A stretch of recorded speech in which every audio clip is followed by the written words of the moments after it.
हम सब जानते हैं कि चचेरे भाई बहन की शादी सेहत के लिए खराब और खतरनाक होती है। लेकिन क्या आप जानते हैं कि इस सांसद के अनुसार चचेरे भाई बहन की शादी के खिलाफ कुछ भी कहना इस्लामोफोबिक है। काश मैं कह सकती कि मैं बड़ा चढ़ाकर बोल रही हूँ। आप खुद सुन सकते हैं। फर्स्ट कजिन की शादी के स्वास्थ्य जोखिमों के प्रमाण मौजूद हैं। मैं मानता हूं कि यह एक समस्या है और इस पर ज़्यादा जागरूकता ज़रूरी है। दोस्तों, इस मुद्दे पर ज्यादा जागरूकता जरूरी नहीं है। हम आपको अभी ये आंकड़े दिखाने वाले हैं कि यूके में कुछ खास जनसांख्यिकीय समूहों में कितनी कजिन शादियां होती हैं और इसका शारीरिक रूप से क्या खतरा हो सकता है। ठीक है, ये विश्वास से परे है कि कजिन शादियों से पैदा होने वाले बच्चों के लिए ये कितना बुरा है। आंकड़े हैरान कर देने वाले हैं। ये आपके स्वास्थ्य के लिए बुरे नहीं बल्कि हैरान करने वाले हैं। द पुशबैक में आपका स्वागत है। मैं मीरा के आपकी होस्ट। हम उन लोगों के खिलाफ हैं जो हमारे प्रिय पश्चिमी देशों को नष्ट करना चाहते हैं। अगर आपने ये देखा है तो आपका स्वागत है। आपने अपने जैसे लोगों को ढूंढ लिया है, तो इस चैनल को सब्सक्राइब करना ना भूलें ताकि इस वीडियो को और ज्यादा लोगों तक पहुंचाया जा सके और लोग जान सकें कि हम यहाँ क्या कर रहे हैं। क्योंकि हाँ, आपने अपने जैसे लोगों को ढूंढ लिया है। कौमार्य परीक्षण, जबरन शादियां और महिलाओं की स्वतंत्रता। जबरन शादी को रोका जाना चाहिए और महिलाओं की स्वतंत्रता की रक्षा की जानी चाहिए। उसने लगभग कह ही दिया था कि महिलाओं की स्वतंत्रता को रोका जाना चाहिए। फ्रॉइडियन स्लिप हो गया डार्लिंग, कभी कभी ऐसा हो जाता है। इसका समाधान यह नहीं है कि राज्य को यह अधिकार दे दिया जाए कि वह वयस्कों को एक दूसरे से शादी करने से रोक सके, खासकर इसलिए क्योंकि मुझे नहीं लगता कि यह प्रभावी या लागू करने योग्य होगा। इसे स्वास्थ्य जागरूकता और सांस्कृतिक मुद्दा मानना चाहिए, जहां महिलाओं को इच्छा के खिलाफ शादी के लिए मजबूर किया जाता है। मुझे माफ कीजिए। तो आप कह रही है कि यूके में जहां इस्लाम के खिलाफ बोलने वालों को सेंसर किया जाता है, वहां हल ये नहीं कि किसी से शादी करना कानूनी रूप से मुश्किल किया जाए। समाधान है कि सांस्कृतिक स्तर पर इन लोगों की मदद की जाए। क्या तुम्हारा दिमाग खराब है? असल में आप कह रहे हैं इकबाल मोहम्मद, जो सांसद बन गए हैं, हस्तक्षेप मत करें, हमें काम करने दें और हम आपको इसके लिए बहला फुसलाकर राजी कर लेंगे। लेकिन हेर फेर यही नहीं रुकता, ये और भी खराब होता है। ऐसा करते समय यह समझना ज़रूरी है कि बहुत से लोगों के लिए यह एक बेहद संवेदनशील मुद्दा है और इस पर चर्चा करते समय हमें कोशिश करनी चाहिए कि हम उन लोगों की जगह खुद को रखें जो शायद हमारी संस्कृति से नहीं हैं, ताकि हम बेहतर समझ सकें कि यह प्रथा इतनी व्यापक क्यों बनी हुई है। मेरा मतलब है, आप कजन मैरिज की जगह पीडोफिलिया रखकर फिर से सुने कि वो क्या कह रहे हैं। हमें कोशिश करनी चाहिए कि हम उन लोगों की जगह खुद को रखें जो शायद हमारी संस्कृति से नहीं है, ताकि हम बेहतर समझ सकें कि ये प्रथा इतनी व्यापक क्यों बनी हुई है। अनुमानित 35 से 50% उप सहारा अफ्रीकी आबादी या तो कज़न मैरिज को पसंद करती है या स्वीकार करती है, और यह प्रथा मध्य पूर्व और दक्षिण एशिया में बेहद आम है। ठीक है, तो आप क्या कह रहे हैं कि अब यूके में यही हो रहा है, तो इसे बैन कर देना चाहिए। अब हम एक सेकंड के लिए फिर से इस वीडियो पर लौटेंगे, लेकिन मैं बस सभी को याद दिलाना चाहती हूँ कि यूके में शादियों पर बैन लगाने को खुद कीर स्टारमर ने रोका था।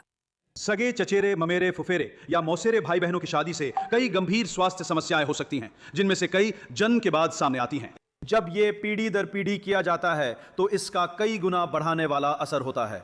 इसके अलावा हमारे समाज की खुली सोच और हमारे देश में महिलाओं के अधिकारों पर भी इसका वास्तविक प्रभाव पड़ता है। एक ही दादा दादी या नाना नानी साझा करने में खास गतिशीलताएं होती हैं। शुक्रवार को सरकार मेरी विधेयक को सगे, चचेरे, ममेरे, फुफेरे या मौसेरे भाई बहनों की शादी पर प्रतिबंध के लिए समिति में भेज सकती है। क्या प्रधानमंत्री अपने विप्स को इस कानून को रोकने का निर्देश देने से पहले एक बार फिर सोचेंगे? They may none write me Dutch stuff. अध्यक्ष महोदय, हमने उस विधेयक पर अपनी स्थिति स्पष्ट कर दी है। धन्यवाद। प्रधानमंत्री के प्रश्न का समापन यही है। तो उन्होंने विधेयक को रोक दिया। ठीक है, उन्होंने सच में विधेयक को रोक दिया। दोस्तों, क्या आप जानते हैं एनएचएस में इन सब चीजों के साथ क्या हो रहा है? ये सच में पागलपन है। मैं चाहती हूँ कि आप इसे देखें। एनएचएस के दिशा निर्देशों के अनुसार चचेरे भाई बहन के बीच शादी में फायदे हैं, जन्म दोष के जोखिम के बावजूद। टोरी सांसद कहते हैं कि स्वास्थ्य सेवा को घुटने टेकने जैसी हानिकारक सांस्कृतिक प्रथाओं को अपनाना बंद कर देना चाहिए। चलिए इसे एक बार पढ़ते हैं। पाकिस्तान एक परमाणु संपन्न देश दुनिया का सबसे अधिक इनब्रीडेड है। शोध बताता है कि चचेरे भाई बहन के बीच शादी से जन्मे बच्चों में 70 से कम आईक्यू होने की संभावना 400% बढ़ जाती है। यूके में NHS ब्रेडफोर्ड के एक अध्ययन में पाया गया कि ब्रिटिश पाकिस्तानियों में 67% शादियां चचेरे भाई बहन के बीच होती हैं। ये एक डरावना वीडियो है जिसमें असल में क्या होता है दिखाया गया है। मैं इसे देखना नहीं चाहती क्योंकि मुझे ठीक नहीं लगता। लेकिन यूके में NHS को इस सब के लिए बहुत आलोचना झेलनी पड़ी है और कीर स्टारमर को भी। तो जब लोग कालसी पर बोलते हैं तो अगली प्रधानमंत्री के सवाल जवाब में कीर स्टारमर क्या कहेंगे, इसमें हैरानी नहीं है। NHS यानी नेशनल हेल्थ सर्विस उन सबसे अहम मुद्दों में से एक है जिनके बारे में लोग उनसे सवाल पूछने वाले हैं। क्यों? वे जानते हैं कि NHS बिखर चुका है और इस्लामी अधिग्रहण के चंगुल में फंसा है। वैसे कालसी इस ऐप को स्पॉन्सर कर रहे हैं और वे संयुक्त राज्य अमेरिका में भविष्यवाणियों के लिए सबसे बड़ा स्टॉक मार्केट है, जिसका मतलब है कि यहाँ लोग क्या सोच रहे हैं आप देख सकते हैं कि लोग अपना पैसा कहाँ लगा रहे हैं, उनकी भविष्यवाणी क्या है। कालसी ऐप डाउनलोड करें, कोड मीरा इस्तेमाल करें और 10 की ट्रेडिंग पर $10 पाए। कालसी है KALSHI। अपनी भविष्यवाणी पर दाव लगाए और जाने कि लोग सच में क्या सोचते हैं, क्योंकि ये सच में बहुत पागलपन है। मुझे सच में ये सब कुछ पूरी तरह से हैरान करने वाला लगता है। वे ये दिखावा कर रहे हैं कि चचेरे भाई बहन की शादी आपके स्वास्थ्य के लिए फायदेमंद है। ब्रिटेन की नेशनल हेल्थ सर्विस कहती है कि सगे कजिनों के बीच शादी और संतान उत्पत्ति फायदेमंद हो सकती है। जोखिमों को बढ़ा चढ़ाकर बताया गया है। नए दस्तावेज यही दिखाते हैं। मेरा मतलब है बढ़ा चढ़ाकर बताना क्या है? NHS की दाइयों के लिए दिशा निर्देश में लिखा है कि चचेरे भाई बहन की जोड़ियों में 15% बच्चों को आनुवांशिक बीमारियां होती हैं, जबकि असंबंधित माता पिता के बच्चों में ये आंकड़ा सिर्फ 3% है। मेरा मतलब है अगर कोई कहे कि कोई चीज आपके बच्चों में आनुवांशिक समस्याएं बढ़ा देती है तो क्या वो रोकने के लिए काफी नहीं है? मेरा मतलब है कौन चाहेगा ऐसे बच्चों को जन्म देना जिनमें आनुवंशिक कमियां हों?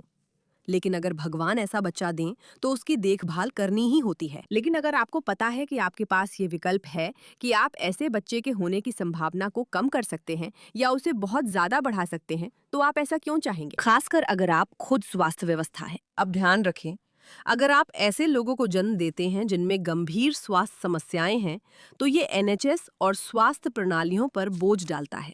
इन्हीं लोगों को इससे निपटना पड़ता है ना? तो ना सिर्फ NHS बाहर जाकर ऐसी चीज को बढ़ावा दे रहा है जो स्वास्थ्य के लिए खतरनाक है, बल्कि वे ऐसे और लोगों को पैदा करके अपनी प्रणालियों पर भी बोझ डाल रहे हैं, जिससे आम लोगों को सिस्टम तक उतनी पहुंच नहीं मिल पाती। ये तो बहुत ही साधारण गणित है। ये अविश्वसनीय है। अब स्थिति और खराब है, क्योंकि इस पर बात करना इस्लामोफोबिक नहीं है, बल्कि सरकार ने इसे बैन ना करने का फैसला इसलिए लिया है क्योंकि उन्हें अपने मतदाताओं के वोट की चिंता है। इन समुदायों में चचेरे भाई बहन की शादी बहुत आम है, इसलिए इसे छिपाया जा रहा है। ये अजीब इंटरव्यू सुनिए। मैंने कज़न मैरिज पर शोध करने के लिए टाइम्स और संडे टाइम्स से छुट्टी ली थी। मुझे लगता है ये देश में घोटाला है। बहुत बड़े अनुपात में लोग अपने कज़न से शादी कर रहे हैं। सांस्कृतिक एकीकरण में समस्याएं आती हैं, क्योंकि कज़न से शादी करने पर आप सीमित समूह में रहते हैं और मेल जोल नहीं कर पाते। साथ ही रिसेसिव आनुवंशिक बीमारियों से जन्मजात समस्याएं होती हैं। मैंने इस विषय पर पेपर लिखने वाले वैज्ञानिकों को फ़ोन किया, लेकिन कभी जवाब नहीं मिला। वे इस मुद्दे पर बोलने से डरते थे क्योंकि ये पाकिस्तानी समुदाय से जुड़ा है। और एक पेपर में एक सबूत था जो मुझे ऑफ द रिकॉर्ड पता चला, जिसमें यूके बायोबैंक के आंकड़ों के अनुसार पाकिस्तानी समुदाय में अनाचार की बहुत ऊंची दरें दिखाए गए थे। ये जानकारी सामाजिक सेवाओं के लिए अहम थी, लेकिन एथिक्स कमेटी ने नस्लीय तनाव की आशंका से इसे प्रकाशित नहीं किया। जब तक तथाकथित वामपंथी लोग वोक अतिरेक को स्वीकार करने के लिए तैयार नहीं होते, तब तक वे लोक लुभावन दक्षिण पंथ को भड़काते रहेंगे। मुझे लगता है ये हम सभी के लिए नुकसानदायक है। ये पागलपन है कि आप नस्लीय तनाव को भड़काने के डर से समुदायों में अनाचार की ऊंची दरों को छुपाएंगे। ठीक है, तो यही वो पृष्ठभूमि है जिसके बारे में हम बात कर रहे हैं। आपके पास ये कजन मैरिज स्कैंडल है। यूके सरकार कुछ नहीं कर रही है, जबकि आंकड़े दिखाते हैं कि ये बेहद खतरनाक है और 70 से कम आईक्यू की संभावना 400% ज्यादा है। ब्रिटिश पाकिस्तानी लोगों में 67% शादियां सगे चचेरे भाई बहनों के बीच होती हैं। NHS झूठ बोल रही है, सिस्टम पर बोझ बढ़ा है और वे डर के कारण ये दिखावा कर रहे हैं कि ये अच्छा है। स्वीडन ने अब चचेरे भाई बहनों और करीबी रिश्तेदारों की शादियों पर प्रतिबंध लगा दिया है, क्योंकि इससे समस्याएं होती हैं। और फिर भी ये आदमी कह रहा है कि इसके बारे में कुछ करना इस्लामोफोबिक है। आम लोग परिवार के भीतर शादी को कुल मिलाकर बहुत सकारात्मक चीज़ मानते हैं, कुछ ऐसा जो पारिवारिक संबंधों को मजबूत करता है और परिवारों को आर्थिक रूप से अधिक सुरक्षित स्थिति में लाने में मदद करता है। क्या आप एक आम इंसान हैं जो ऐसा मानते हैं? बस सिर्फ जिज्ञासा के लिए पूछ रही हूँ। हालांकि जैसा कि अच्छी तरह से दर्ज किया गया है, ऐसे रिश्तों के बच्चों के लिए इसमें स्वास्थ्य संबंधी जोखिम भी होते हैं। बच्चों को हमेशा इस्लामीकरण की वेदी पर क्यों बलि चढ़ाया जाता है? ऐसा क्यों है? इनमें से कुछ बिना शादी के पैदा होंगे। जो चचेरे भाई बहनों से शादी कर चुके हैं या ऐसा करना चाहते हैं, उन्हें कलंकित करने के बजाय बेहतर होगा कि उन्नत आनुवंशिक परीक्षण उपलब्ध कराए जाएं। मेरा मतलब है, देखिए, हाथ मोड़े हुए हैं, हाथ मोड़े हुए हैं, पैर मोड़े हुए हैं। उसके पैरों की तरह उसकी बॉडी लैंग्वेज भी दूसरी ओर है। ये सब उसके आईपैड पर है। वो बोर है। सब पूछ रहे, तुम क्या बकवास कर रहे हो? शादी करने वाले जोड़ों के लिए प्रशिक्षण, जैसा कि फारस की खाड़ी के सभी अरब देशों और अन्य जगहों पर होता है, आमतौर पर उन समुदायों को लक्षित करते हुए स्वास्थ्य शिक्षा कार्यक्रम चलाना जहां यह प्रथा सबसे आम है। तो ये कहने के बजाय कि ये चीज वाकई समस्या वाली है और इसे गैर कानूनी होना चाहिए, हमें क्या करना चाहिए कि हम अपने करदाताओं का पैसा इन लोगों को शिक्षित करने में खर्च करें, ताकि वे वो चीज ना करें जिसे वे वैसे भी करते रहेंगे। और हमें ये कैसे पता है? क्योंकि उन्होंने कहा कि अगर आप इसे गैर कानूनी बनाने की कोशिश करेंगे तो बस इतना ही होगा कि ये प्रथा जारी रहेगी। वे बस कानूनी रूप से शादी नहीं करेंगे। इसे समझाइए। आप मूल रूप से सभी को ये बता रहे हैं कि इसे रोकने का कोई तरीका नहीं है। तो फिर हम करदाताओं का पैसा इसे रोकने की कोशिश में क्यों खर्च करें, बजाय इसके कि हम वो करें जो सच में बच्चों की सुरक्षा करेगा और इसे रोक देगा। मैं सदन से आग्रह करता हूं कि इस प्रस्ताव के खिलाफ वोट दें। फर्स्ट कजिनों के बीच शादी से जुड़ी समस्याओं के समाधान के लिए सकारात्मक तरीका अपनाएं, जिसमें स्वास्थ्य जोखिम और दुनिया भर में आधुनिक संघर्षों और जनसंख्या विस्थापन के परिणाम शामिल हैं। वो कह रहा है कि कजिनों की शादी पर प्रतिबंध इस्लामोफोबिया होगा, क्योंकि ये उसकी संस्कृति का हिस्सा है। ये घिनौना, घृणित और अस्वीकार्य है। मुझे हैरानी होती है कि वे इतनी बुनियादी सच्चाइयों के खिलाफ भी जाते हैं और फिर कहते हैं, हाँ, ये इस्लामोफोबिक है। वे इसे इतनी गहराई से थोपते हैं कि सरकारें भी फंस जाती हैं, जबकि असल में सरकार इसमें नहीं फंसी है। कोई भी, खासकर कीर स्टारमर, ये नहीं मानते कि चचेरे भाई बहनों का आपस में शादी करना अच्छी बात है, लेकिन वे पाकिस्तानी वोट खोने के डर से इस पर कार्रवाई नहीं करेंगे। ये मेरे लिए ठीक नहीं है। ध्यान देने के लिए धन्यवाद।